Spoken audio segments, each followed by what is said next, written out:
Karon day mga idol kay magpinamay na putag puli og brake pad sa akong Raider 150 Fi kay 27k odo naman dagan aning motora niya karon pagid makatilaw og bag-o na brake pad. RS8 ako napili mga idol na brand kay ako ang suwayan kung nindot ba ni.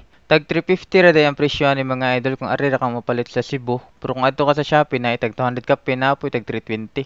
Before nato tanggalon ang caliper mga idol sa atubangan kay ako usang gipaluag ganing duha ka tag-as na bolt ba.